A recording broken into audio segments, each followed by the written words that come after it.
Hello and welcome back to Kidocracy at Large. I am Siddhan Chandra, here every Saturday to present current events and planetary conditions in the light of kidocracy, which is a global tendency calling for the rule of minors and minorities to regulate adults and the majority. I began to theorize kidocracy when the movement Idle No More began in 2012, led by indigenous women who opposed the opening up of their lands for development and jobs. I found a similarity in how adults paternalize children and how the Canadian neoliberal government treats Native communities,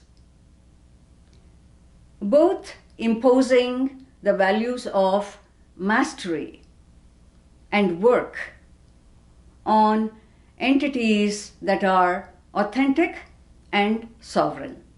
Other movements like BLM, Fridays for Future, Arab Spring, and Occupy helped shape kidocracy as a heterogeneous, popular education aimed at adults and the majority. It is also aimed at the 99%, the minorities, who are divided by the 1%, so that we can be integrated enough to rule and regulate the majority. Today, I'd like to look at two groups that are at loggerheads globally: children, that is minors, and women, a minority. Though equal or almost equal to men in numbers, women are a minority in terms of power. Laboring within the patriarchal family and the global neoliberal economy, women are a minority, but in most cases in denial of that status. Instead, they trumpet majoritarian values of their respective families, religions, races, and nations, and impose those values on children, further strengthening majoritarianism and fascism. Mother's Day, for example. The mythologizing of motherhood is a very clever method of patriarchy to glorify their unpaid work within the family, slavery within the family, while streamlining and co-opting their very real sacrifices into the productive machinery of capitalism.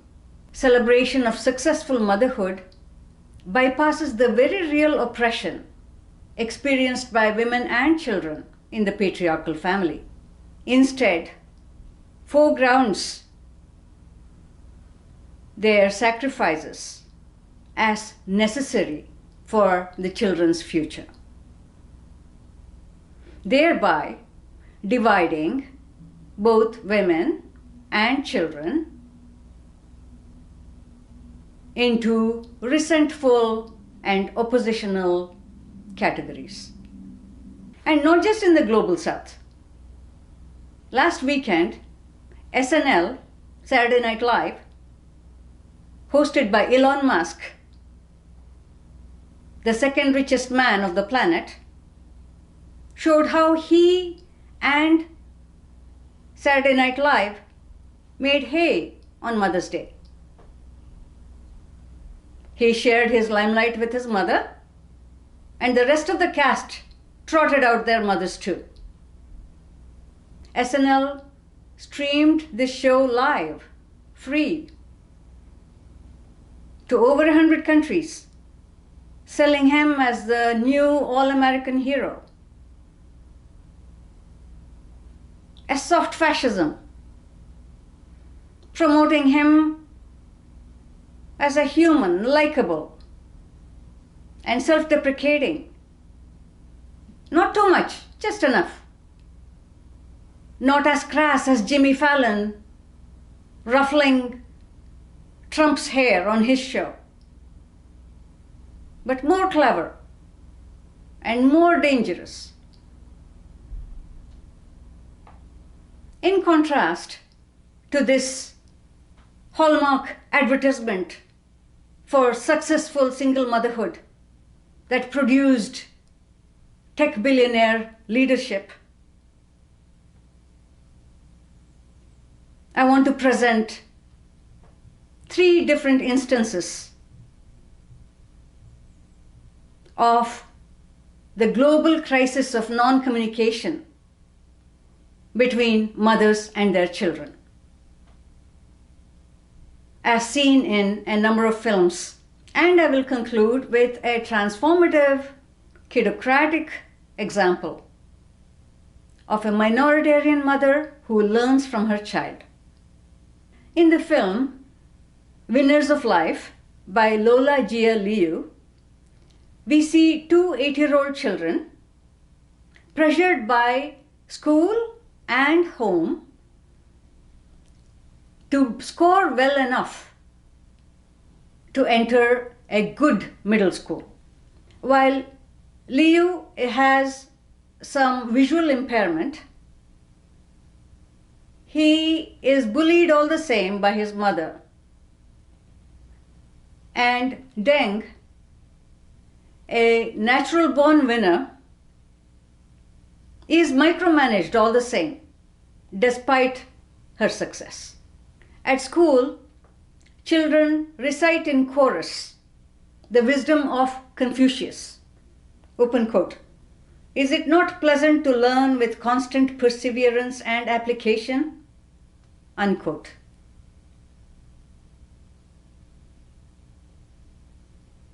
Constant testing and ranking gives parents reasons to punish and harass the children. As when Liu's father asks, he got 99 in Chinese, why only 89 in math? While Chinese school system promotes football aggressively, Liu has to be exempted because of his vision problem. But Deng, who excelled both in studies and at football, is stopped from playing by her mother, who wants her to focus on exams, the upcoming exams, to get into a good middle school. Public speaking shows the respective mothers coaching their children into absolute inauthenticity. Liu's speech is scripted by his mother, though he chose the subject, their cat having kittens. Though Liu is ambivalent about birth and life in general, his mother dictates the script with lines like, "Life is magical and motherly love is amazing." Liu does not win, and it all ends in tears, and his mother calling him a dimwit. This abusive dystopia deepens when Liu is enrolled into private after-school classes at the Excellent Education Mall. Like most kids, he is put on a digital leash that shows not only where he is, but what he is doing: sitting, standing, walking, or running. More homework follows. Cloud learning for math Olympics, robotics, and piano. His mother justifies it. Open quote. Getting into a decent middle school is like a war. Unquote. And Liu states, open quote, "Learning is my heart exploding every day," unquote. As to Deng, though her speech quotes Buffett on money, that it does not buy love, she assures her mother that when she grows up, she will earn mountains of money. Deng's success shows absolute compliance, while Liu is rescued by a newfound love for music, the piano. Like Richard Lindner's painting, The Boy with Machine, Liu has found a way to break free of the fortifications of the family to engage with the world. Personally, this film, Winners of Life, resonates very deeply. I too am a survivor of a mastery-focused schooling that focused on STEM subjects. STEM as in science, technology, engineering, and medicine. Endless mastery, zero sovereignty. What music was for Liu, poetry was for me. Absolutely useless, but nourishing my authenticity, my sovereignty, and need for freedom. Freedom is very important for Julie, a rebellious preteen in the film Neighboring the Moon by Reza Farahmand. She is trapped with her siblings in a crowded room in a hospital where their mother works as a nurse in Aleppo, Syria. She is trapped in this room for the last 9 years. They came to shelter from the war and remained long after that. No oppressive schooling, but the children work in running the hospital, cleaning, assisting the staff, sometimes even in the emergency room. Unlike her siblings, Julie is mutinous. She constantly demands that they leave the hospital and live in a house or an apartment away from her mother's workplace. But her mother, who lost her husband to the war, finds safety and convenience in living in the hospital. The mother manipulates her children, listing her sufferings and sacrifices. But Julie doesn't buy any of it. She tells her mother, "You need to change. You feign sleep and no one wakes you up." Reasonably, she points out that the war is over. Many of the families, staff families that stayed in the hospital have left, and more have left to avoid COVID infections. It is actually dangerous to live in the hospital. In contrast with her siblings' obedience, Julie's rebellion shows her authenticity, her sovereignty, her desire for freedom from a hellish hospital. Her dreams of living in a home with her family are valid. It is Julie's mother who needs to learn from her child, learn the value of risk-taking, experimentation, to follow one's dreams, and free herself from self-imposed entrapment. We see in Julie the spirit of the children who are leading Fridays for Future globally. Fridays for Future erupted on the global scene in 2018 to deliver a wake-up call to adults on autopilot. The house is on fire, said Greta Thunberg. Yet they were paternalized by neoliberal leaders and demonized and ridiculed by conservative ones globally. And then the pandemic hit, but their project is not over yet. And they are isolated at home and remote learning, whereas it is clear that it is they who should be doing the teaching. We can change humanity only when women and children integrate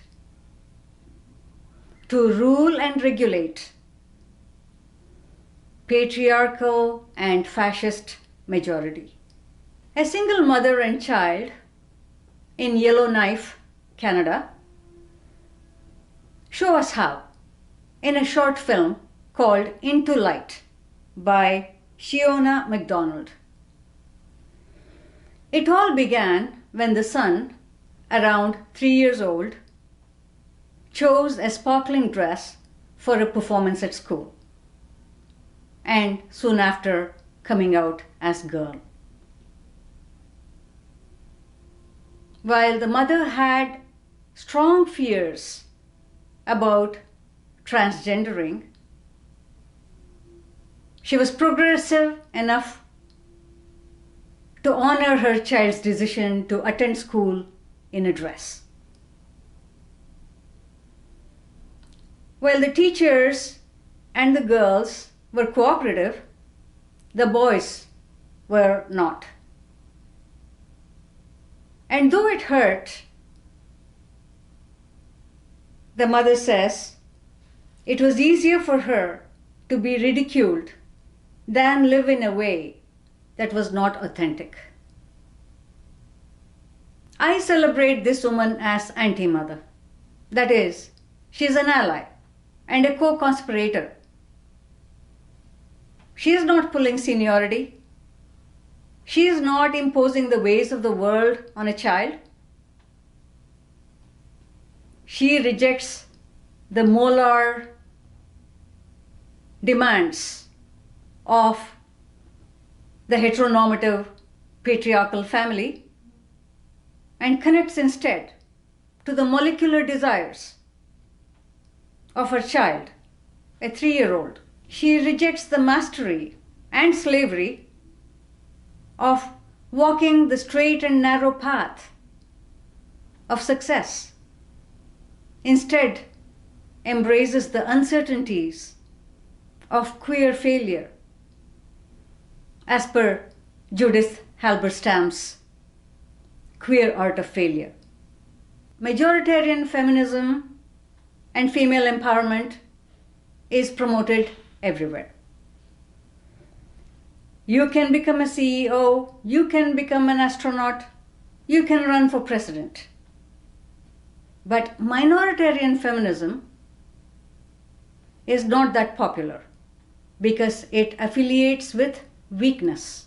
Because minoritarian affiliations involve loss of power, an intentional loss of power, which is crucial in relation to children. Kidocracy urges women to become anti-mothers,